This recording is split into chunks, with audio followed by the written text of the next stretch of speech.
हाँ जी बच्चों, नमस्कार। मैं प्रणव मिश्रा स्वागत करता हूं आप सबका आपके सबसे प्यारे online YouTube channel Bihar board English medium Vidyakul पर, जो कि आपके बिहार बोर्ड के लिए डेडिकेटेड है। इंग्लिश मीडियम के स्टूडेंट्स के लिए जो देने वाले हैं बिहार बोर्ड की परीक्षा 2025 में, तो उन सभी के लिए ये चैनल पूरी तरीके से डेडिकेट कर दिया गया है। और मैं आपको बता रहा हूं, इसके पहले भी हम लोग की आपकी बात हो चुकी है, तो मैंने यही कहा है कि ये वो चैनल है जहां पर इंग्लिश मीडियम के बच्चों के लिए जो अभी तक बहुत परेशान रहे, इधर उधर भटकते रहे कि इस बिहार बोर्ड की परीक्षा में इंग्लिश मीडियम के बच्चों के लिए क्या कुछ है, कहां मिल रहा है, क्या सर्च करना पड़ रहा है, तो उन सबको घबराने की जरूरत नहीं है। आप सब जो लोग नए हैं वो चैनल को आप भी सब्सक्राइब कर लीजिए, बेल आइकन को प्रेस कर लीजिए, क्योंकि कोई भी नोटिफिकेशन मिस नहीं होगी। हफ्ते भर में रेगुलर आपको यहां पर कुछ ना कुछ कंटेंट हर सब्जेक्ट से रिलेटेड मिलता रहेगा। आपके जो भी साथी हैं उन सबको बता दीजिए कि ये वो चैनल है जो कि अब इंग्लिश मीडियम के बच्चों के लिए बिहार बोर्ड के लिए पूरी तरीके से डेडिकेटेड है। तो हम आज जो डिस्कशन करने वाले हैं बेटा, वो बहुत ही इंपॉर्टेंट डिस्कशन है, खास करके उन बच्चों के लिए जो 12th पास कर चुके हुए आपके सीनियर्स है जो, और जो भी लोग पढ़ रहे हो वो लोग भी जानते रहो, क्योंकि अभी से आप इन चीजों के बारे में जानते रहेंगे, आपका गोल सेट होगा, आपको पता होगा कि कहां जाना है, तो आप अपनी सारी एनर्जी जो है वहीं पर लगा पाओगे। एक बहुत ही छोटी सी बात मैं आपको बताना चाहता हूं। जैसे कि एक रेस के घोड़े में और एक जंगली घोड़े में फर्क क्या होता है, तो बहुत थोड़ा सा एक छोटा सा फर्क होता है।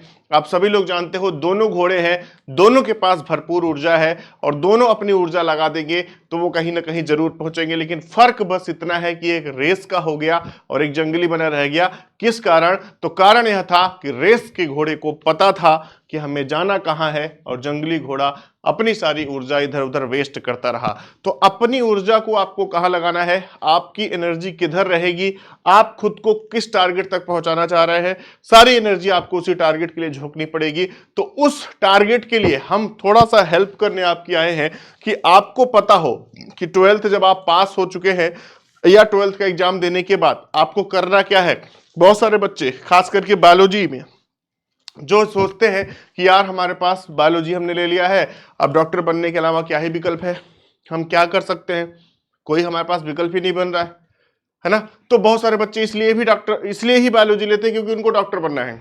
और बाई चांस आप डॉक्टर नहीं बने, क्योंकि वो एक टफ फील्ड है, आपने मेडिकल क्रैक नहीं किया, आपने नीट का एग्जाम क्रैक नहीं किया और आप डॉक्टर नहीं बन पाए, ना अपने घर में इतने पैसे हैं कि हम प्राइवेट कॉलेजेस से डॉक्टर की पढ़ाई कर पाए, तो आप क्या करेंगे कि आपका करियर तबाह हो गया, क्या अब आप कुछ नहीं कर सकते? नहीं, बहुत सारे ऑप्शंस हैं आपके बायोलॉजी के ही सब्जेक्ट्स में। इसको लेने के बाद भी आप कहां तक जा सकते हैं, उन सभी चीजों को मैं आज डिस्कशन करूंगा। और सबसे बड़ी चीज है, मैंने शुरू में बोला, आपकी ऊर्जा डिसाइड करेगी कि आप अपने जीवन में किस हद तक सक्सेस होंगे, है ना।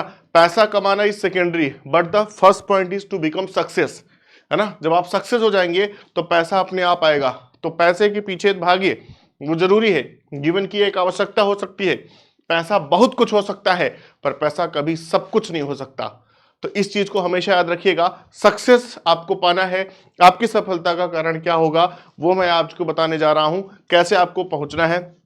हमेशा अपने पैशन के अकॉर्डिंग आपको सेलेक्ट करना पड़ेगा कि आपको बनना क्या है ना। Always follow your passion and the passion will give you the profession, mind it. और इसी के साथ साथ हम आपके इस सेशन को स्टार्ट करते हैं।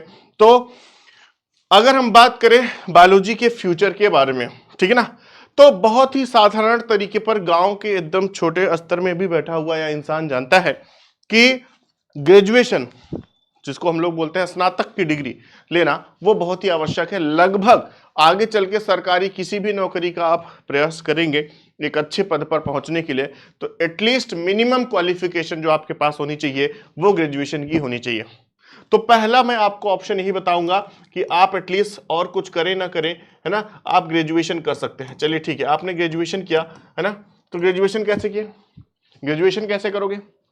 ग्रेजुएट होने के लिए आपको करना पड़ेगा बीएससी, क्योंकि आपने बायोलॉजी लिया है, और जब आप बायोलॉजी लिए हैं तो आप करेंगे बीएससी। अब देखो, अगर हम बात करें बीएससी की, तो बीएससी दो तरीके से आपके पास ऑप्शन है, एक जिसको सिंपल या प्लेन बीएससी कह सकते हैं, नॉर्मल बीएससी कह सकते हैं, और दूसरी जो आपके पास है वो बीएससी ऑनर्स है ना। अब नॉर्मल बीएससी आपके आसपास कहीं भी कोर्सेज देखने को मिल जाएंगे, किसी भी नॉर्मल कॉलेज में आपको देखने को मिल जाएगा, है ना, देखने को मिल जाता है, आप सब लोग जानते हो। वो नॉर्मल कोर्सेज जो आपको देखने को मिलेंगे वो अक्सर कहां से है, बीएससी लाइफ साइंस कहलाते हैं। बीएससी लाइफ साइंस मतलब क्या हो गया, वही जिसमें आपके नॉर्मल सब्जेक्ट होते हैं जेड-बी-सी। व्हाट इज जेड-बी-सी, जिसको हम लोग जानते हैं, हम लोग पढ़ के आए होते हैं जूलॉजी, है ना, आप पढ़ो तो आपके बीएससी के सब्जेक्ट में आपके पास रहेगा जूलॉजी, आपके पास रहेगा बॉटनी, और आपके पास रहेगी केमिस्ट्री, ठीक है ना, जूलॉजी, बॉटनी और केमिस्ट्री। हालांकि और भी अगर आप सेंट्रल यूनिवर्सिटी से करते हैं तो इस बीएससी में भी आपके पास बहुत सारे ऑप्शंस देखने को मिल जाते हैं, है ना। आप तीसरा सब्जेक्ट जो है वो ऑप्शन ले सकते हो, मिलिट्री साइंस ले सकते हो, ऐसे करके आपको कई सारे ऑप्शंस देखने को मिल जाएंगे। लेकिन जो नॉर्मल जो बीएससी होती है उसमें जो ज्यादातर बच्चे सब्जेक्ट लेते हैं वो कौन सा होता है, तो आप बोलेंगे जूलॉजी, बॉटनी और केमिस्ट्री, ठीक है। चलो अब दूसरी जो है जिसको बीएससी ऑनर्स के नाम से जाना जाता है, ये आपको पता है ये 3 साल की कोर्स होता है और ये खत्म हो जाता है 3 साल में। अब इसके बाद अगर हम एमएससी करना चाहें, इसके बाद अगर हम एमएससी करना चाहें जिसको आप मास्टर इन साइंस कहते हैं और इसको आप बैचलर ऑफ साइंस कहते हैं, याद रखना है ना। ये डिग्री कैसी होती है, ये बैचलर की डिग्री होती है, बैचलर ऑफ साइंस की डिग्री होती है, और जो इसके बाद डिग्री आती है वो मास्टर इन साइंस की डिग्री होती है। मतलब आप अपने सब्जेक्ट के मास्टर हो चुके हो। मतलब ये हुआ कि अगर आप आगे चल के बीएससी के बाद यदि आप बीएससी जूलॉजी करना चाहे, सॉरी एमएससी जूलॉजी करना चाहे, एमएससी बॉटनी करना चाहे या एमएससी केमिस्ट्री करना चाहे तो आप इसके बाद कर सकते हैं डायरेक्टली, याद रखिएगा, ठीक है। अच्छा, क्या सिर्फ और सिर्फ हम जूलॉजी, बॉटनी और केमिस्ट्री से ही कर सकते हैं अगर हमने बीएससी इन्हीं 3 सब्जेक्ट से किया है? यस, जो सब्जेक्ट आपने ग्रेजुएशन में लिया होगा उसी सब्जेक्ट की बेसिस पर आप आगे मास्टर्स करते हैं, ठीक है ना। यानी इसको पोस्ट ग्रेजुएशन करते हैं, कहते हैं। ये आपका पीजी कोर्स होता है और ये आपका यूजी यानी अंडर ग्रेजुएट कोर्स होता है, यूजी। बात समझ में आ गई? ये थी सिंपल बीएससी। अच्छा, अभी मैं एमएससी के बाद की भी कहानी तुमको बताऊंगा, एक और तरीका बताऊंगा। बीएससी ऑनर्स जो होता है ये स्पेशल है ना, ये स्पेशल सब्जेक्ट, स्पेशल कोर्स है, खास करके सेंट्रल यूनिवर्सिटीज में ये देखने को मिलता है ना। सेंट्रल यूनिवर्सिटीज ही इस कोर्स को ज्यादातर कराती हैं, या कोई अच्छी प्राइवेट यूनिवर्सिटी है तो वो भी बीएससी ऑनर्स ऑफर करती है। वहां पर आप जैसे specially BSc honours zoology, BSc honours botany या बीएससी ऑनर्स केमिस्ट्री आप परफॉर्म कर सकते हैं। अब देखो, जब आपने इसकी डिग्री ली तो आप जब इसमें बात करेंगे सिर्फ और सिर्फ एक सब्जेक्ट, यहां पर सिर्फ और सिर्फ सिंगल सब्जेक्ट के साथ चलेंगे, और यहां पर कितने सब्जेक्ट लेकर आप चल रहे थे, तो आप यहां पर 3 सब्जेक्ट लेकर चल रहे थे। तो अंतर हुआ, तुम्हें साल भर सिर्फ एक ही सब्जेक्ट पढ़ाया जाएगा और तुम्हें साल भर में 3 सब्जेक्ट पढ़ाए जाएंगे। तो बेहतर क्या है भाई, ऑनर्स नो डाउट बेहतर हो जाता है, लेकिन फिर भी हम और सारे सब्जेक्ट्स को अभी से ही छोड़ दें ये भी अच्छा नहीं है। तो हम लोग 3-3 सब्जेक्ट लेकर चलते हैं। तो ये तुम्हारी चॉइस पर है कि तुम करना क्या चाहते हो, ठीक है ना। चलो, ये भी एक यूजी कोर्स है, अंडर ग्रेजुएट कोर्स होता है, याद रखिएगा, स्नातक का कोर्स होता है। अब देखो, तो यहां पे तुम्हें बताना चाहिए था भाई, ग्रेजुएशन हम लोग जल्दी लिख दिए। चलो ठीक है।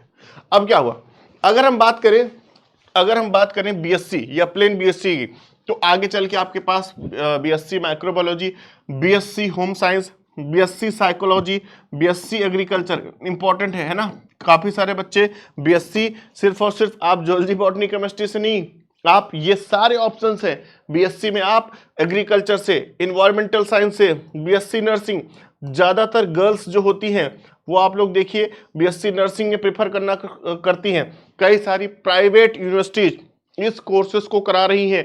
बीएससी नर्सिंग के बाद डायरेक्टली आपको जॉब ऑफर होती है, और आपको डायरेक्टली जॉब ऑफर होगी कहाँ पे, आप प्राइवेट हॉस्पिटल्स में भी जॉब कर सकते हैं डायरेक्टली, या गवर्नमेंट हॉस्पिटल भी इसके लिए आपके लिए वैकेंसी निकालती है, और आप प्राइवेट के साथ साथ गवर्नमेंट हॉस्पिटल्स में भी नर्सिंग करके पहुंच सकते हैं। आप और अच्छी कहीं पहुंचना चाहते हैं तो आपकी जितनी भी मिलिट्री है, जितना आर्म फोर्सेज है, जो आपकी आर्मी है, वो भी एक कोर्स कराती है जिसको बोलते हैं MNS, यानी कि मिलिट्री नर्सिंग सर्विसेज। जरा समझिएगा, जो उन सभी लोगों के लिए जो ये कहते हैं BSc करके आखिर बायोलॉजी लेकर के आखिर करोगे ही का, बहुत सारे ऑप्शन से देखिए, देखते जाइए, ठीक है ना। तो मिलिट्री नर्सिंग सर्विसेज MNS कर सकते हैं आप, इससे डायरेक्टली आपको जॉब मिलेगी।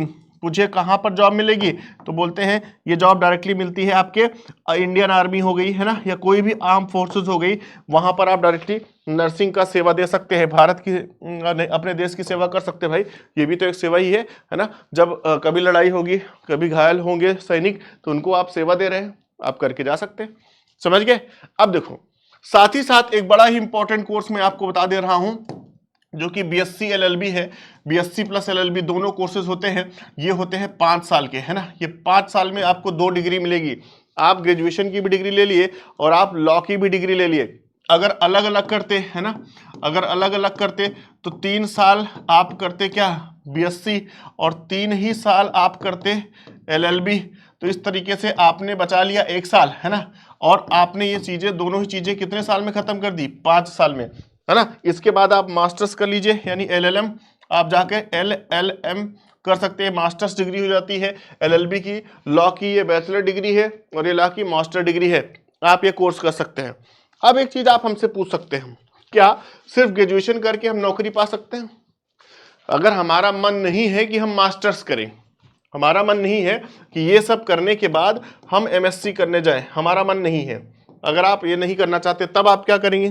तो मैं आपको बता दूं, जैसे अगर आपने BSc कर लिया, है ना, आपने कर लिया BSc, तो BSc के पास 2 रास्ता है ना, यहां से 2 रास्ते हैं, 2 वे है, पहला और आपके पास है दूसरा। ये क्योंकि पता है ये कैसा कोर्स है, ये UG कोर्स है, अंडर ग्रेजुएट कोर्स है। तो पहला ऑप्शन है तो आप PG में चले जाइए, पोस्ट ग्रेजुएशन करने। और पोस्ट ग्रेजुएशन क्या होता है, जिसको हम लोग बोलते हैं MSc, मास्टर इन साइंस, कोई दिक्कत है, इसको बोलते हैं पोस्ट ग्रेजुएशन। आपके पास ये तरीका, देखो बहुत ही तरीके से मैं आपको बता रहा हूं। ये वो करियर गाइडेंस है बेटा, जो कि आपके समय को बचाएगा और कम समय में आपको सक्सेस की तरफ पहुंचाएगा। आजकल के टाइम पर जबकि इतना कंपटीशन बढ़ चुका है, लोग प्रयोग करने के चक्कर में अपने पूरे करियर को तबाह कर रहे हैं, उस समय पर आपको बहुत ही चालाकी से, बहुत सावधानी से अपनी सारी ऊर्जा को सिर्फ अपने गोल के लिए डेडिकेशन के साथ दे करके अपने आप को सफल बना लेना है। समझ गए? तो वो सब चीजें आपको समझाई जा रही हैं। दूसरा ऑप्शन क्या है कि यदि आप इसके आगे बढ़ना चाहें तो आप इसके साथ कर सकते हैं टीचिंग कोर्सेज। लाइक आप देखते होंगे यहाँ पर बैचलर ऑफ एजुकेशन BEd देखने को मिलता है, आपके पास BTC देखने को मिलती है ना, जो कि ये दोनों कैसे हैं, ये एजुकेशन कोर्सेज है, ये एजुकेशन कोर्सेज है। जिसके बाद आपको पता है एजुकेशन कोर्सेज को क्लियर करने के बाद ये 2 साल का होता है, और जब ये 2 साल को करने के बाद ये भी 2 साल का है, MSc भी 2 साल का होगा बेटा। आपकी BSc 3 साल की थी, आपने क्या किया, 5 साल दे दिया। अब क्या हुआ, इस के बाद एक एग्जाम होता है, टीचिंग एग्जाम, जिसको बोलते हैं central teacher eligibility test, CTET, या फिर स्टेट टेट करके टीचर एलिजिबिलिटी टेस्ट होता है। जैसे हर एक स्टेट में अलग अलग परीक्षाएं होती हैं, इसको आपने क्वालिफाई कर लिया तो इसके बाद आप टीचर बन सकते हैं। इसके बाद आप, अगर गवर्नमेंट के पास वैकेंसी आई तो आप टीचर बन सकते हैं, गवर्नमेंट टीचर बन सकते हैं, आपको डायरेक्टली जॉब मिलेगी 1 to 5 में भी, है ना, जिसको आप लोग प्राइमरी स्तर पर बोलते हो, ये प्राइमरी टीचिंग होती है। आप फिर 6 to 8 में जा कर सकते हो, जिसको आप लोग जूनियर टीचिंग बोलते हैं। फिर आप जा सकते हैं कहां पर बेटा, आप 9th and 10th पे भी जा सकते हैं, जिसको आप लोग TGT बोलते हैं।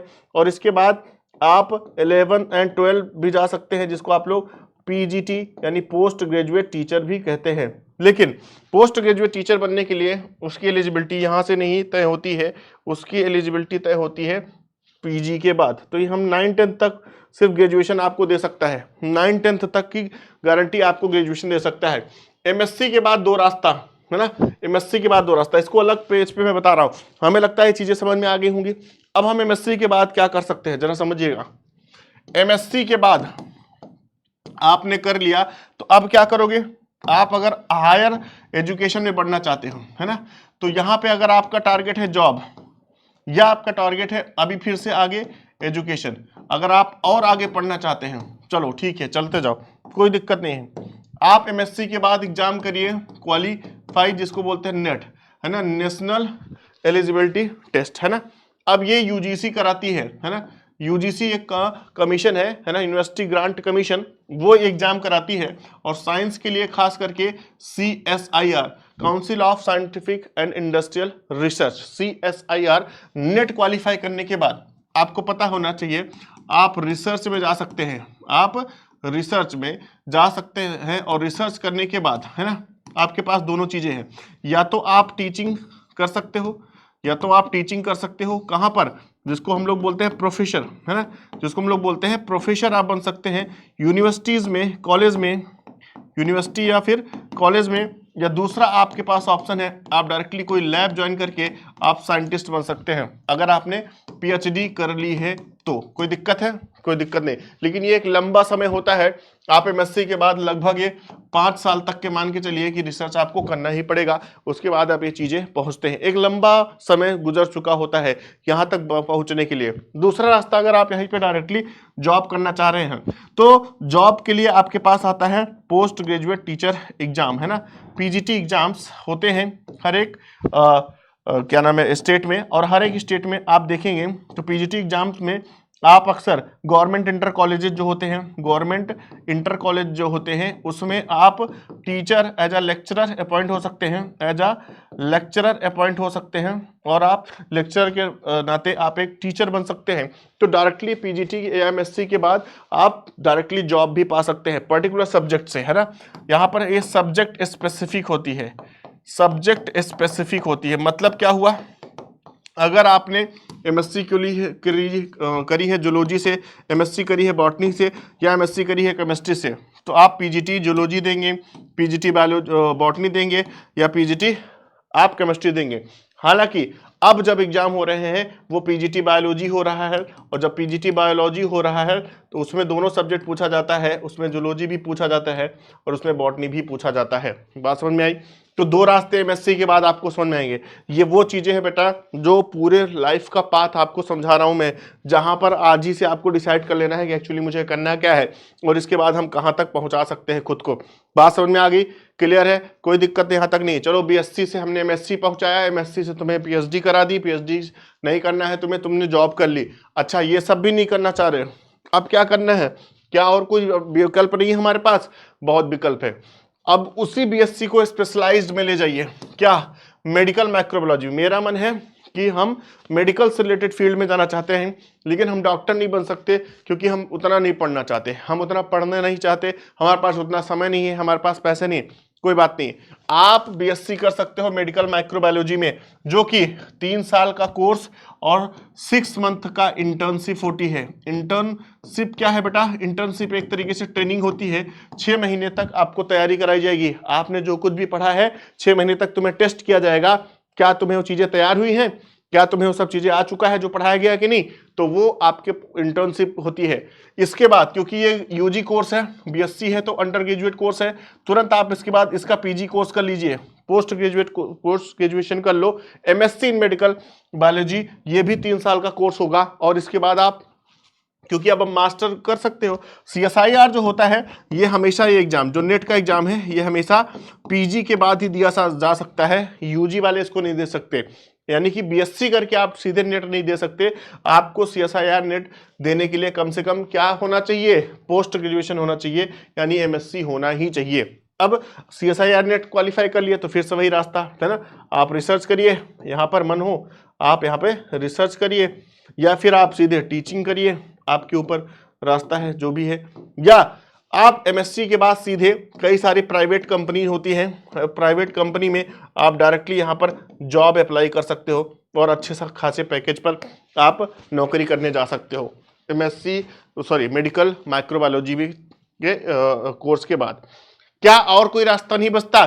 एक कोर्स जो कि बड़ा इंपॉर्टेंट है, जिसको लगभग सभी लोग जानते हैं, वो सिर्फ और सिर्फ बायोटेक्नोलॉजी वाले बीटेक वाले ही, यानी मैथ्स वाले ही करते हैं। क्या बायोलॉजी में भी बीटेक होता है? होता है, that is BTech in biotechnology. वाह, इसको बायोटेक के नाम से भी जाना जाता है। बायोटेक का जो कोर्स होता है ये भी 4 साल का है। अब ये क्योंकि ये बैचलर कोर्स है, ये एक बैचलर डिग्री है, और जब बैचलर होती है तो वो यूजी कोर्स कहलाता है। इसके जस्ट बाद आप एमटेक कर सकते हैं। ये मास्टर्स हो गए आप। अब जब मास्टर्स हो गए तो फिर से वही बात हुई ना, आप फिर से गेट एग्जाम दे सकते हो। अब गेट एग्जाम देने के लिए एक चीज यहां पर आपको ध्यान देना है, सॉरी इसको मैं करेक्ट करना चाहूंगा। जो आपके पास गेट का एग्जाम होता है बेटा, इसको मैं यहाँ पे करेक्ट कर रहा हूँ, ये गेट का एग्जाम मैं थोड़ा सा करेक्ट कर रहा हूँ, एक मिनट रुक जाओ। क्योंकि जो लोग आपके क्या नाम है बीटेक कर लेते हैं, जो यूजी कोर्स कर लेते हैं बेटा, जब आप गेट का एग्जाम क्वालिफाई करोगे, graduate aptitude test in engineering, तो गेट का एग्जाम करने के बाद, क्वालिफाई करने के बाद आप जा सकते हो एमटेक में। अब आप करेंगे क्या, मास्टर्स। अब आप करेंगे मास्टर्स, तो ये 2 साल का कोर्स होने वाला है, ये 2 साल का कोर्स होने वाला है। इसको यहां पर अभी भूल जाइए, ठीक है, ये 2 साल का कोर्स होने वाला है। अब देखो, जब आप गेट क्वालिफाई कर लेते हो, जब आप गेट क्वालिफाई कर लेते हैं तो यहां से 2 रास्ते बनते हैं। कभी कभी बच्चे डायरेक्टली यहां पर पहले तो जाते हैं एमटेक करने, और ये पहला ऑप्शन हो गया कि आप एमटेक कर लो बीटेक के बाद। दूसरा ऑप्शन क्या होता है, डायरेक्टली यहाँ पर जॉब भी ऑफर होती है, या गेट के बेसिस पर कभी कभी आपको रिसर्च भी या कुछ प्रोजेक्ट वर्क भी मिल जाते हैं, जिससे आप डायरेक्टली पैसे भी कमा सकते हो और अपनी पढ़ाई को भी जारी रख सकते हो। बात समझ गए? ये चीजें देखो, जैसे अभी मैं आपको सिर्फ रास्ता दिखा रहा हूं, लेकिन जब आप इन चीजों में घुसोगे तो आपको और चीजों की जानकारी होगी कि अरे वाह, ये तो बहुत सारे रास्ते हैं भाई, हम चाहें तो बहुत कुछ कर सकते हैं। एक्चुअली हमें नॉलेज नहीं होती कि हमें करना क्या है ना। और आप किसी भी फील्ड में जाइए, जिस फील्ड में भी जाइए, बस उस फील्ड का मास्टर बन जाइए, और जब आप अपने फील्ड के मास्टर बन गए, तुमको लोग खुद ढूंढ लेंगे। कोई आपके आसपास, ध्यान से देखिए, एक मिठाई बनाता होगा, और कोई बंदा जो मिठाई बना रहा है, क्या जबरदस्त मिठाई जो बना रहा होगा, उसको लेने के लिए लोग कितनी दूर से आते होंगे, है ना। कोई चाय बना रहा है, बढ़िया बना रहा है ना, किसी के यहाँ कुछ रसगुल्ला फेमस है, किसी के यहाँ का ये फेमस है, वो तो आप अपने फील्ड के मास्टर बनिए ना। वो अपने फील्ड का मास्टर बना है, उसको पता है कि ये बढ़िया रसगुल्ला और कोई नहीं बना सकता, तो आएंगे उसके पास, ठीक है ना। तो बस अपने फील्ड के मास्टर बनिए, लोग अपने आप आपको ढूंढ लेंगे। अब क्या जो बीएससी फूड टेक है, इसके बारे में नाम सुना है? बहुत इंपॉर्टेंट फील्ड है और बहुत ही मैक्सिमम यानी कि हॉट है आजकल, बहुत तेजी से लोग इसके पे बढ़ रहे हैं। फूड टेक्नोलॉजी जो होती है या फूड टेक जो होता है, आपको पता है क्या, खाना कभी बंद हो सकता है? कभी नहीं, है ना। खाना तो लोग हमेशा खाएंगे, और इससे रिलेटेड आपको अगर पढ़ाई करनी पड़े तो ये तो पता है कि करियर भी आपका सिक्योर है, कहीं ना कहीं आपको इससे रिलेटेड जॉब मिल जाएगी, कंफर्म मिल जाएगी। तो फूड टेक जो होता है बेटा, इसमें भी 2 तरीके से बीएससी आपको करनी है, एक ऑनर्स की डिग्री और एक प्लेन या सिंपल बीएससी हो जाती है। चलो आपने एक नॉर्मल या सिंपल बीएससी किया तो ये 3 साल का कोर्स होता है, और वही चीज जो नॉर्मल बीएससी करेगा, फिर वो एमएससी भी करेगा, एमएससी के बाद नेट करेगा, यानी कि नेट के बाद रिसर्च पे जाएगा। ये वही जो पहला रास्ता मैंने बताया था, वही सिंपल फॉलो किया तुमने। बस तुम्हारे बीएससी सब वहां पे सब्जेक्ट जूलॉजी, बॉटनी, केमिस्ट्री थे, यहां तुमने पढ़ा फूड टेक के सब्जेक्ट्स, ठीक है। अब देखो दूसरा रास्ता, अगर आपने बीएससी ऑनर्स किया तो आप डायरेक्ट नेट दे सकते हो, आपको एमएससी की जरूरत नहीं पड़ेगी, ये चीज। चलिए ठीक है, अब तुम्हारी इच्छा नहीं है कि मुझे नेट क्वालिफाई करूं, फिर उसके बाद रिसर्च करूं, या फिर उसके बाद मैं साइंटिस्ट बनूं, या उसके बाद मुझे प्रोफेसर बनना है, मुझे जल्दी बताओ कुछ नौकरी करनी है, कोई बात नहीं। आपने अगर बीएससी कर लिया है प्लेन फूड टेक से, या आपने बीएससी कर लिया है ऑनर्स फूड टेक से, आप इसके बाद डायरेक्टली कर सकते हो बिजनेस मैनेजमेंट, एमबीए। अरे बाप रे, एमबीए भी, हाँ मास्टर्स है ये बिजनेस में। अब ये देखो फूड टेक का एमबीए भी आता है, जिसमें 2 तरीका है, या तो आप एबीएम यानी एग्री बिजनेस मैनेजमेंट, या फिर food and agri business management, ABM या FABM, 2 कोर्सेज आपके सामने अवेलेबल होंगे। एमबीए में आप ये कोर्स को कर सकते हो। आप सिर्फ और सिर्फ फूड से रिलेटेड बिजनेस मैनेजमेंट सीखना चाहते हैं, आप एग्रीकल्चर और फूड दोनों से रिलेटेड बिजनेस मैनेजमेंट सीखना चाहते हैं, कितने प्रोफेशनल कोर्सेज हैं, इनको करने के बाद कई कंपनी डायरेक्टली तुमको हायर करेगी और अच्छे से तुम्हें पैकेज देगी, अच्छा खासा पैसा कमाओगे, जिसकी तुम्हें जरूरत है, बात खत्म करो, पूरे जीवन मस्त रहो। समझ गए? ये सब कोर्सेज ऐसे हैं जिनके बारे में हम लोग जानते भी नहीं, पता भी नहीं होता, लेकिन फिर भी इन सब चीजों को आपके लिए लाया जा रहा है, बताया जा रहा है। इसको समझिए और अच्छे से लाइफ में अगर तुम्हें लग रहा है तो इधर भी अपना करियर आप बना सकते हैं। इन सब के बाद भी खास करके मेडिकल, अभी सोचो, मैं वो सबसे बड़ा चीज जिसको तुमने अभी सोचा कि बायोलॉजी लिया है तो डॉक्टर बनना है, अभी मैंने उसको टच भी नहीं किया है, अभी तो मैं डॉक्टर बता भी नहीं रहा हूं, मैं एक अलग वीडियो उस पर बनाऊंगा, वो अलग आपको बताऊंगा कि सिर्फ और सिर्फ डॉक्टर बनना मतलब एमबीबीएस ही नहीं होता। क्या उसमें भी इतने सारे फील्डें हैं? बहुत सारे फील्ड्स हैं। आप डॉक्टर बनना सिर्फ एमबीबीएस नहीं कर सकते, बहुत सारे विभाग के डॉक्टर आपके सामने हैं, उनके बारे में चर्चा करेंगे, एक अलग से वीडियो लेकर के आएंगे। लेकिन पैरामेडिकल साइंसेस की चर्चा हम आज ही कर लेते हैं। जैसे बीपीटी एक कोर्स होता है जिसको बोलते हैं बैचलर ऑफ फिजियोथेरेपी, जो कि 4 साल का कोर्स होता है और 6 मंथ यहां पे भी इंटर्न करना पड़ता है। कभी मैच के दौरान कोई प्लेयर घायल हो जाए और वो जब प्लेयर घायल हो जाता है, गिर जाता है, टूट जाता है, उसकी नसें चढ़ जाती हैं, तो एक बैग लेके डॉक्टर वहां पे दौड़ता हुआ नजर आता है ना। वो प्लेयर जो पहुंच रहा है वो कौन सा है? वो फिजियोथेरेपिस्ट है। उसको पता है तुरंत घुमाना है, टहलाना है, कैसे भी नस चढ़ी होगी उतार लेना है। आजकल सोचिए, है ना, ऑर्थो जो है वो तो कर ही रहे हैं अपना काम, हड्डी तोड़ने ओड़ने के बाद पहुंचोगे तो ऑर्थो वाले अपना काम करेंगे, लेकिन हल्की फुल्की हड्डी में दिक्कत है तो उन सबको तैयार कर रहा है कौन? बीपीटी वाले, बैचलर फिजियोथेरेपी वाले, है ना। फिजियोथेरेपी सेंटर्स कितने खुल रहे हैं, डायरेक्ट तुम्हें जॉब है यहाँ पर, डायरेक्ट तुम्हारे पास जॉब है। आराम से ये कोर्स करो और तुम देखो डॉक्टर बन जाओगे। ये डॉक्टर है, एक तरीके से ये डॉक्टर है भैया, याद रखना। अब देखो इसमें डीपीटी भी होता है, याद रखिएगा, डीपीटी भी होता है। ये डिप्लोमा कोर्स है, ये डिप्लोमा कोर्सेज है ना। ये 4 साल का था, ये डिप्लोमा ऑफ फिजियोथेरेपी है, और डिप्लोमा ऑफ फिजियोथेरेपी सिर्फ 2 साल का है। और इसको करने के बाद आप, अच्छा, डिप्लोमा बैचलर में अंतर होता है ना। बैचलर जो भी करके जाता है तो भाई वो एक तरीके से उसने 4 साल दिया है, वो पूरी तरीके से डॉक्टर बन चुका है। तुमने सिर्फ 2 साल का डिप्लोमा कोर्स किया है, तुमको पूरी उतनी तवज्जो नहीं दी जाएगी। पहली चीज है ना, वैल्यू तुम्हारी भाई नो डाउट कम होगी जो इसने 4 साल इन्वेस्ट किया, जिसने 2 साल किया है। और दूसरा चीज क्या है, कोई कंपनी तुम्हें हायर करेगी या तुम किसी प्राइवेट कॉलेज स्कूल में, सॉरी, हॉस्पिटल में जाओगे तो वहां पे भी बीपीटी वाले को पहले ले लेंगे, तुम्हें बाद में लेंगे, तुम्हें पैसा भी कम मिलेगा, तो वो तुम्हारे ऊपर है। कम समय है तो ऐसे करके भी तुम काम कर सकते हो, है ना। खुद अपने सेंटर डालना चाह रहे हो, बीपीटी कर लो। बीएमआरटी क्या होता है तुमको सबको पता है भैया, है ना। रेडियोथेरेपी, एक्सरे कर रहे हो आजकल, अल्ट्रासाउंड हो रहा है दुनिया भर भर के, है ना। कोई भी हॉस्पिटल पहुंचो, बिना इसके काम ही नहीं चल रहा है ना। एक तरफ रेडियोलॉजी बनी हुई है, एक्सरे करना है, अल्ट्रासाउंड करना है, उसकी मशीन चलाना है ना। करो, कोर्स करो, पैसा कमाओ, है ना। बी फार्मा, आपको पता है फार्मास्यूटिकल कंपनी में आपको काम करना है, दवाई बनाना है, आप बी फार्मा करिए, उसके बाद उसका मास्टर्स एम फार्मा कर लीजिए। तुम्हें चलो पहला तरीका बी फार्मा एम फार्मा करो, मास्टर्स हो गए, यहाँ पर भी नेट निकलता है और यहाँ पे भी रिसर्च होता है, यहाँ पे भी रिसर्च होता है, यहाँ पे भी टीचिंग होती है, आप वहीं पर टीचर बन जाओ, उसी वाले बी फार्मा वाले को पढ़ाने लग जाओ। या दूसरा रास्ता क्या है, आप बी फार्मा करने के बाद सीधे एमबीए कर लो फार्मास्यूटिकल्स में, आप सीधे बिजनेस करना शुरू कर दो। समझ गए, आप सीधे बिजनेस करना शुरू कर दो। अच्छा, क्या बी फार्मा वाले दवाई बेच सकते हैं? बिल्कुल, तुम्हें एक लाइसेंस मिल जाएगा अपने मेडिकल स्टोर का, तुम सीधे दवा बेचो। अच्छा, तुम्हें मास्टर्स करना था, तुम्हें एमबीए करना था, तब तुमने 4 साल दिया, सिर्फ तुम्हें पहले से पता है कि मुझे सिर्फ मेडिकल स्टोर खोलना है, मुझे कुछ नहीं करना। हमारे पापा ऑलरेडी डॉक्टर हैं, हमारे चाचा ऑलरेडी डॉक्टर हैं, हमारे घर में बस किसी तरीके से हमें डिग्री ले लेनी है, तो तुम डी फार्मा कर लो 2 साल में। इसके बाद सीधे मेडिकल स्टोर खोल सकते हो, और सीधे जैसे ही मेडिकल स्टोर तुमने खोला, मेडिकल स्टोर के बाद आपने सब पता है भाई, किसी हॉस्पिटल से व्यवस्था बना लो, किसी डॉक्टर से व्यवस्था बना लो, कमाओ पैसा। तो अल्टीमेटली मैंने क्या तुम्हें बताया कि एक उद्देश्य है अर्निंग, स्टेबिलिटी, लाइफ में सक्सेस, ठीक है। कोर्सेस क्या, बायोलॉजी के बाद ऑप्शन है, लो भर भर के ऑप्शन है, करो, तुम्हें जो करना है करो, तुम्हें जो अच्छा लग रहा है करो। अब तुम्हारा मन कर रहा है कि मैंने बीएससी नहीं करना है, मैंने इंटर में लेकर के बायोलॉजी गलती कर दी, मैं इतना पढ़ा कि मैं ऊब गया, अब मुझे लग रहा है कि मैं आगे साइंस कैरी नहीं कर सकता, तब भी तुम्हारे पास ऑप्शन है।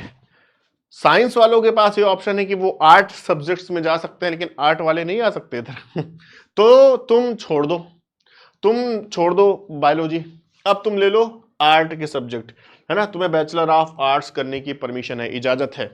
इसके बाद तुमको पता है बहुत सारे वनडे एग्जाम्स होते हैं, है ना, लाइक एसएससी, बैंक, रेलवे, आप जानते हैं वनडे एग्जाम्स होते हैं, उनकी तैयारी में लोग बच्चे जुड़ जाते हैं।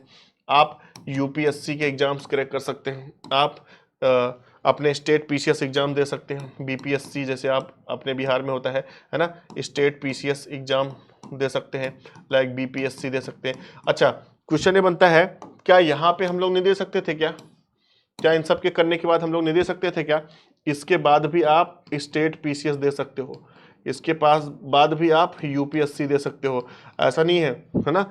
वो यूपीएससी की एक मिनिमम एलिजिबिलिटी होती है, वो सिर्फ होती है ग्रेजुएशन।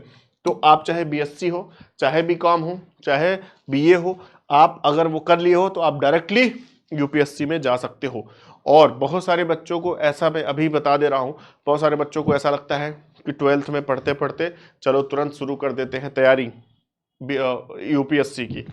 तो यूपीएससी ने जब अपनी मिनिमम एलिजिबिलिटी तय की है कि मुझे ग्रेजुएशन के बच्चे चाहिए, एटलीस्ट ग्रेजुएशन की डिग्री करो, क्योंकि जब 12वीं के बाद आप ग्रेजुएशन पढ़ाई में जाते हो तो ग्रेजुएशन एक बहुत बड़ी चीज़ है, वो बैचलर लाइफ होती है, उसमें बहुत सारी चीज़ें आप ऐसे सीखते हो जो किताबें नहीं सिखाती।